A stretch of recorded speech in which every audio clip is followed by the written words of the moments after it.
51, verses 15 through to 17. I don't know if this is going to be something that someone here this evening needs to hear, but it's a beautiful few verses. O Lord, open my lips, and my mouth will declare your praise. For you have no delight in sacrifice. If I were to give you a burnt offering, you would not be pleased. The sacrifice that God wants is a broken spirit, a broken and a contrite heart, O God, you will not despise. So, encouraging words for us, aren't they? Let's now go to John chapter 1, verse 14.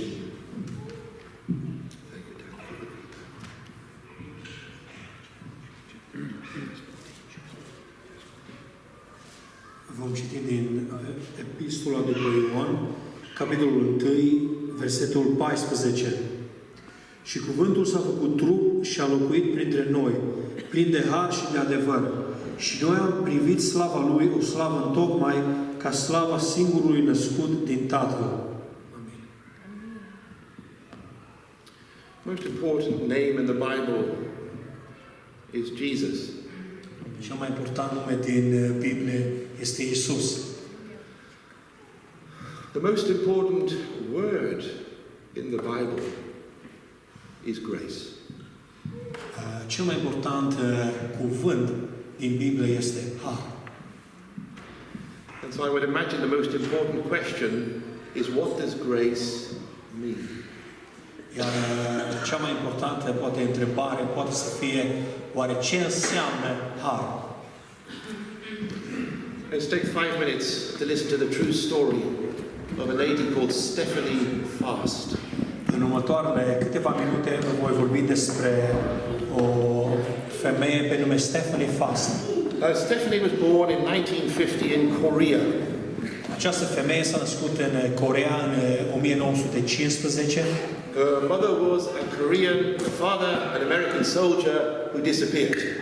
Mama ei o coreeancă, iar tatăl un soldat american care a fost dat dispărut. So Stephanie grew up as one of the hated mixed race children. Așa că această fetiță, Stephanie, a crescut ca și cel mai urâtă combinație de copil în acea vreme. Her existence was said to prevent her mother from remarrying. S-a spus că existența sa, faptul că ea a trăit, a fost doar ca o piedică pentru mama ei să se mai căsătorească. And so when Stephanie was 4 years old, her mother put her on a train and said her uncle would meet her at a particular station. Așa că la vârstă de 4 ani, mama ei a pus-o în tren și a spus că unchiul său o va aștepta la o anumită stație. She went to the station, the uncle was not there, and then began 3 years on the streets. A ajuns în acea stație, iar unchiul nu a fost acolo, și așa că următorii 3 ani a început o călătorie, o aventură care a petrecut-o pe străzi.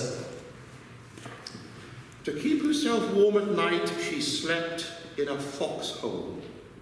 Ca să doarmă peste noapte într-un loc călduros, și-a găsit o vizuină de vulp. She ate grasshoppers and what she could steal. A reușit să mănânce ceea ce a reușit să fure și greieri, insecte. The first time the farmers caught her stealing, they threw her in a well. Prima dată când fermierii au prins-o la furat, au aruncat-o într-o fântână. The second time the farmer caught her stealing, he threw her into a river. A doua oară când a fost prinsă la furat la o fermă, fermierul a aruncat-o în râu. The third time he caught her, he threw her into a house, an old house, which was infested with rats. A treia oară când a prins-o la furat, fermierul acesta a aruncat-o într-o casă abandonată care a fost infestată de șobolani. She lost consciousness. Și a pierdut cunoștința. When she opened her eyes, she said she found herself looking into 2 beautiful blue eyes. Atunci când s-a trezit, s-a găsit uitându-se în 2 ochi albaștri, la 2 ochi albaștri. Which belonged to a Swedish missionary who ran a home for abandoned babies. ai cărui ochi au fost unui misionar suedez care se ocupa cu copiii abandonați. And Stephanie worked in that home for 2 years until one day a huge American missionary visited. Stephanie a lucrat pentru 2 ani în acel orfelinat până în momentul în care a venit un mare misionar american. Stephanie said he was the biggest man she had ever seen and his wife was almost exactly the same size. Stephanie a spus că acest om este unul dintre cei mai mari oameni pe care a văzut și soția lui de asemenea în aceeași mărime. But Stephanie thought he must be a good man because she saw him pick up a little baby and start to cry. Dar Stephanie s-a gândit că acest om are o inimă bună, pentru că l-a văzut luând în brațe un copil mic și începând să plângă. Yes, she thought a very good man because he picked up a second baby and continued to cry. Apoi a crezut că este într-adevăr un om bun, văzându-l luând în brațe al doilea copil și plângând. And it was after he picked up the third baby that he actually saw Stephanie. Iar după ce a luat al treilea copil în brațe, acest misionar, până la urmă a văzut-o și pe Stephanie. Right. Now Stephanie was 9 years old and she said she had a head full of lice. Stephanie era deja la vârstă de 9 ani și avea capul plin de păduchi. She said her stomach was so full of worms they used to crawl out of her mouth. Stomacul său a fost plin de vermi încât îi ieșeau pe gură. She had a lazy eye, what we call in English a lazy eye, that she couldn't open properly. Avea ochi pe care privirea nu putea să-i deschide, ochii nu puteau să-i deschide bine. She said she was covered in boils and she had scars on her face. A fost acoperită cu furuncuri și a avut cicatrici pe corp. And she was undernourished and like a bag of bones. Și a fost un copil subnutrit care arăta doar ca o pungă de oase. She said the big American missionary knelt down, looked at her gently, and started to stroke her face. Iar acest misionar american, în momentul în care a observat-o, a îngenunchiat în fața ei și a început să îi mângâie fața. She said she had never felt so happy, and yet she did a very strange thing. A spus că niciodată nu s-a simțit atât de fericită și ceea ce a îndemnat-o să facă un lucru ciudat. She snatched the missionary's hand away from her and she spat on him twice. Ea l-a lovit peste mâna misionarului și l-a scuipat de 2 ori în față. And then she ran away and hid in a cupboard and wouldn't come out.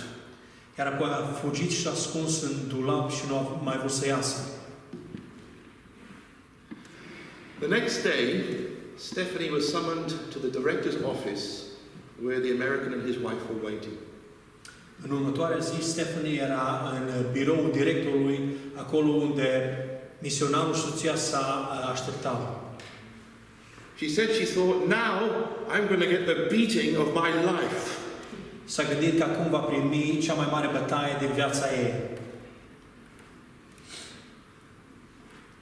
The director said, Stephanie, this couple came to the orphanage to adopt a baby boy.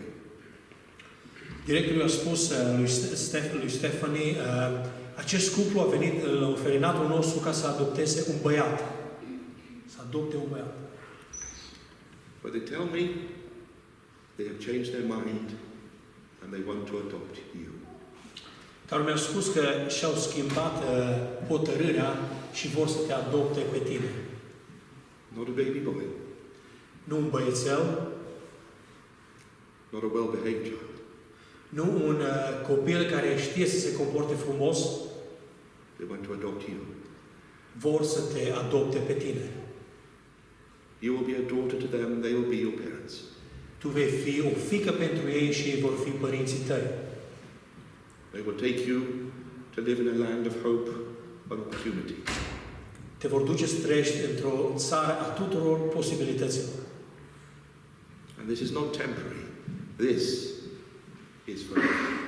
Iar lucrul acesta nu este temporar, ci este pentru totdeauna.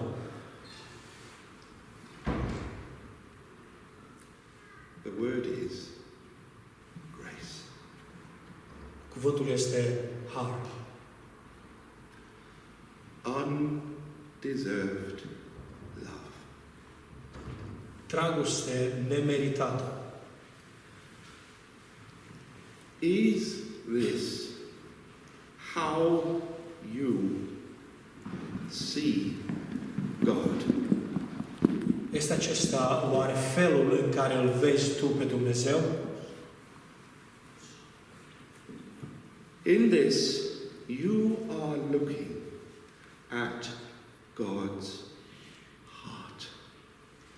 În felul acesta, aici ne uităm la inima lui Dumnezeu. This world says, if you earn my love, I'll give it to you.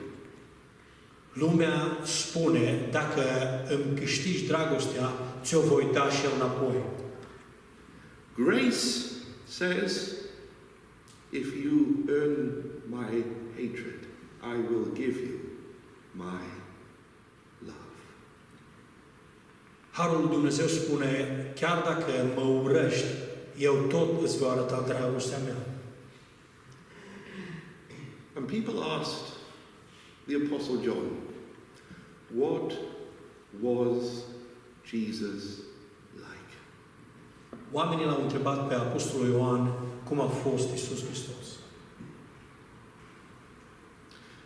And John said in our verse, he was full of grace. Iar în versetul nostru, cum vedem, Apostolul Ioan spune că Iisus Hristos a fost plin de har. Now there will be Christians here this evening who have come to church feeling full of sin. Găsim creștini care vin în biserică, care se simt plini de păcat.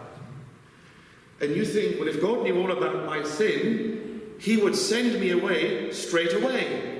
Și te gândești, dacă Dumnezeu ar cunoaște toate păcatele mele, m-ar trimite afară, m-ar scoate afară din biserică. Now listen.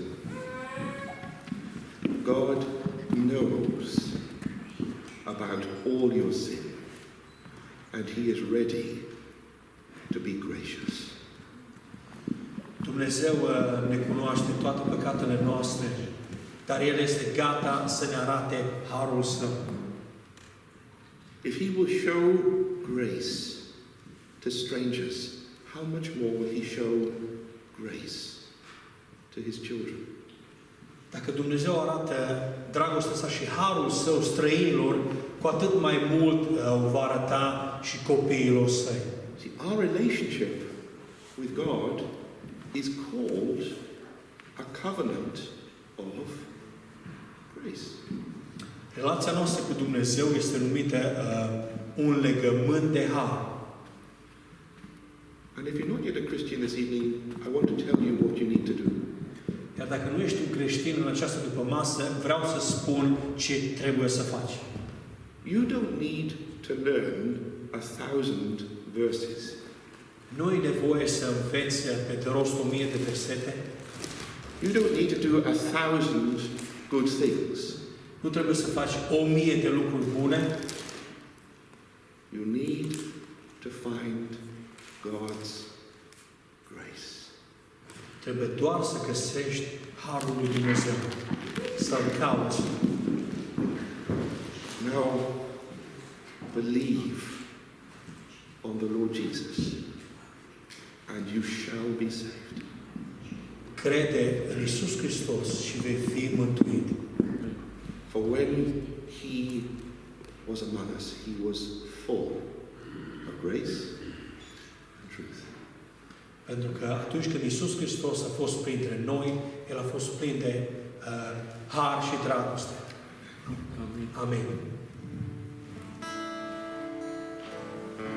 În continuare, dacă mai sunt frați sau surori, dacă mai vreți să lăudați pe Dumnezeu cu o cântare și nu ați apucat să o faceți, în continuare avem timp la dispoziție.